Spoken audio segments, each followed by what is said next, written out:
Phone tapping కేసులో PCC అధ్యక్షుడు మహేష్ కుమార్ గౌడ్ నేడు జూబ్లీహిల్స్ ఏజీపీ ఎదుట హాజరై వాంగ్మూలం ఇవ్వనున్నారు.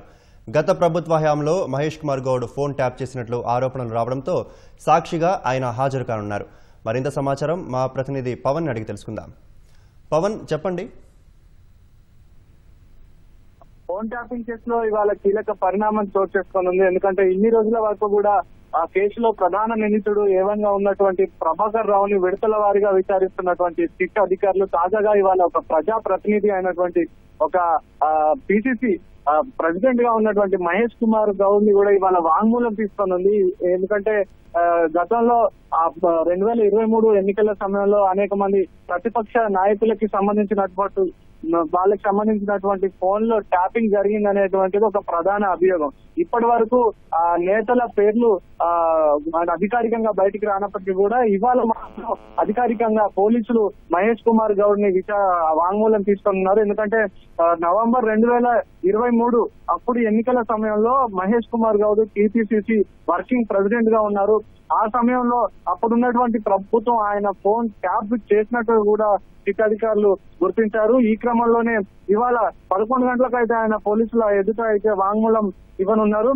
మరోవైపు ప్రభాకర్ రావు కూడా ఈ రోజు 4వ విడతగా సిట్ అధికారులు విచారించనున్నారు. అయితే నిన్న కూడా కొంతమంది అప్పుడు ఉన్నటువంటి బీజేపీ, కాంగ్రెస్ ఈ ప్రతిపక్ష పార్టీలకు సంబంధించినటువంటి ఎవరైతే ఉన్నారో వాళ్ళ ఫోన్లు కూడా ట్యాప్ జరిగినట్టుగా మొత్తం ఒక 600 మంది బాధితుల జాబితాను సిట్ అధికారులు సిద్ధం చేశారు. ఆ బాధితుల్లో కొంతమందిని నిన్న కూడా జూబ్లీహిల్స్ లోని పిఎస్ కి పిలిపించి వాళ్ళందరి వాంగ్మూలాలు అయితే నమోదు చేసుకున్నారు. తాజాగా ఇవాళ ఇటు ప్రభాకర్ రావుని 4వ విడతగా విచారిస్తూనే మరోవైపు పిసిసి చీఫ్ మహేష్ కుమార్ గౌడ్ వాంగ్మూలం కూడా తీసుకున్నారు. కొంత ఆసక్తికరంగా చర్చనీయాంశంగా మారిందని చెప్పుకోవచ్చు. మరి 11 గంటలకైతే మహేష్ కుమార్ గౌడ్ జూబ్లీహిల్స్ పిఎస్ దగ్గర సిట్ ఎదుట అయితే వాంగ్మూలం ఇవ్వనున్నారు. మరోవైపు ప్రభాకర్ రావు ఇచ్చే వాంగ్మూలం ఈ రోజు ప్రభాకర్ రావును విచారించే సమయంలో ఇవాళ కీలక ప్రశ్నలకు కీలక సమాధానాలు రాబట్టే అవకాశం ఉన్నట్టుగా కనిపిస్తుంది. ఎందుకంటే 600 మంది బాధితుల ఫోన్లు ఏవైతే ట్యాప్ జరిగిందో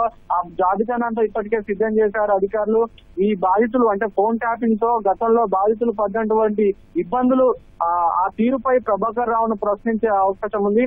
అలాగే ఈ బాధితుల జాబితాలో ప్రస్తుతం ఉన్నటువంటి ఒక మంత్రి కుటుంబానికి చెందినటువంటి సంస్థ ఉద్యోగులు కూడా ఉన్నారనేది కొంత చర్చనీయాంశంగా మారింది. ఎందుకంటే గతంలో వీళ్ళందరి ఫోన్లను కూడా అప్పటి ఈ ఎస్ఓటి స్పెషల్ ఆపరేషన్స్ టార్గెట్ ఏదైతే ఉందో ప్రభాకర్ రావు ఆధ్వర్యంలో ప్రణీత్ రావు నేతృత్వంలో ఇది జరిగింది.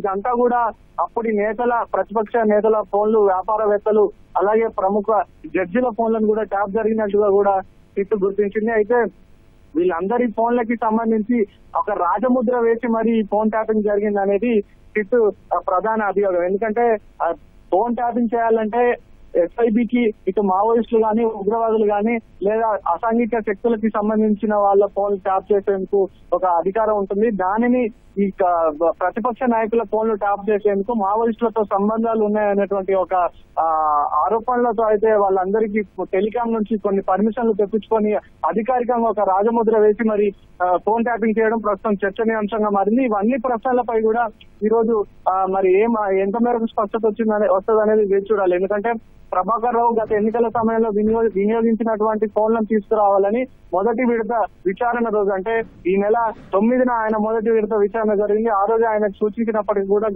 ఆ తర్వాత 2 విచారణలకు హాజరైనప్పటికీ కూడా ఆయన అప్పుడు వాడినటువంటి ఫోన్లు, ల్యాప్టాప్లు, మ్యాక్ బుక్లను తీసుకురానట్టుగా తెలుస్తుంది. మరి ఈ రోజైనా ఆ సమయంలో వాడినటువంటి ఫోన్లను, ల్యాప్టాప్లను తీసుకొస్తాడా లేదా అనేది వేచి చూడాల్సిన అవసరం ఉంది. ఈ రోజు అయితే 11 గంటలకు ప్రభాకర్ రావు రానున్నారు. ప్రభాకర్ రావుతో పాటు ఇటు మహేష్ కుమార్ గౌడ్ కూడా వచ్చి సిట్ ఎదుట అయితే ఆయన వాంగ్మూలాన్ని అయితే ఇవ్వనున్నారు. ధన్యవాదాలు.